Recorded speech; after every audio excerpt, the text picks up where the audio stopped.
И покрај оптимизмот од власта дека во Македонија ќе влезе нов странски капитал со влегувањето на Македонија во НАТО, сепак тоа не се случи. Големите светски гиганти наместо да вложат кај нас, ја заобиколуваат земјава и заминуваат во соседството. Технолошко-индустријските развојни зони кои беа двигател на македонската економија, годинава не успеа да привлечат ниту една странска компанија. Бројките се поразителни не само за оваа кризна година, туку за сите од доаѓањето на власта предводена од Зоран Заев. Од власта се правдаа дека се работело на привлекување на компании, но зошто нема резултати, конкретен одговор нема.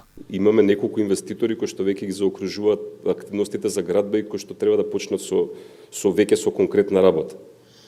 Би бил некоректен доколку сега ги објавувам имињата, затоа што ќе се случат настани за јавноста во наредните неколку недели.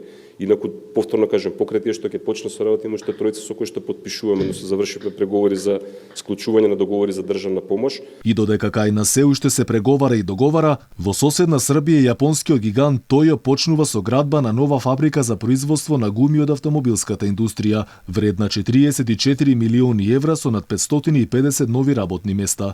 Од македонската влада го поздравуваат ваквиот позитивен чекор на соседите. Инвестицијата која што вчера отпочна, зборуваме за јапонската компанија за производство на гуми во соседна Србија, апсолутно за поздравување, бидејќи успехот на соседите и наш успех бидејќи доаѓа Западниот Балкан и регионот на мапата на инвеститорите. Тоа е многу важно.